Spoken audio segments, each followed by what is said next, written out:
Joseph had settled on the path for his life and future.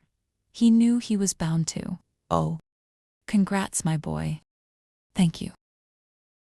I can't stay, but come see me before you run off to University A. At the house. Of course, father, of course. Cousin Ida threw a celebration for both the Astoria and the Arlington graduates.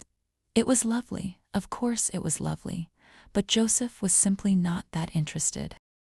Every letter he received held a threat, and that threat was word from his own father. Years of absence and what? A sudden invitation.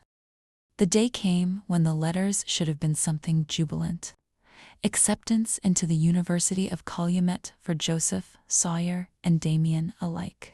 The first month of that summer was draped in brilliance. Damien and Marin decided to get married before the start of school. And Joseph decided he would see his father as he promised. But not alone. You must remember that my father is a very strict and stern man. He doesn't care much for disruption like laughter or anything like that. So I shall spend my honeymoon in total silence. Darling, I can be silent. Have you ever been silent? So little had changed in Glimmerbrook, though the Barrys' boarding house seemed quieter than usual. And by the time they made it to Wooded Hill House, Joseph was quite sure he'd frightened his friends to death. So this is the place. This is it. This is where I grew up. Good afternoon, Father. Welcome. This is Sawyer Tolliver, Mr. Damien Hayward, and Mrs. Damien Hayward. Good to meet you all.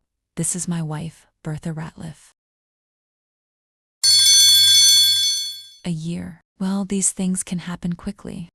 I suppose they can. The house is very changed, Bertha. Oh yes, well, I changed things. Out with the old, they say. You sacked Marta.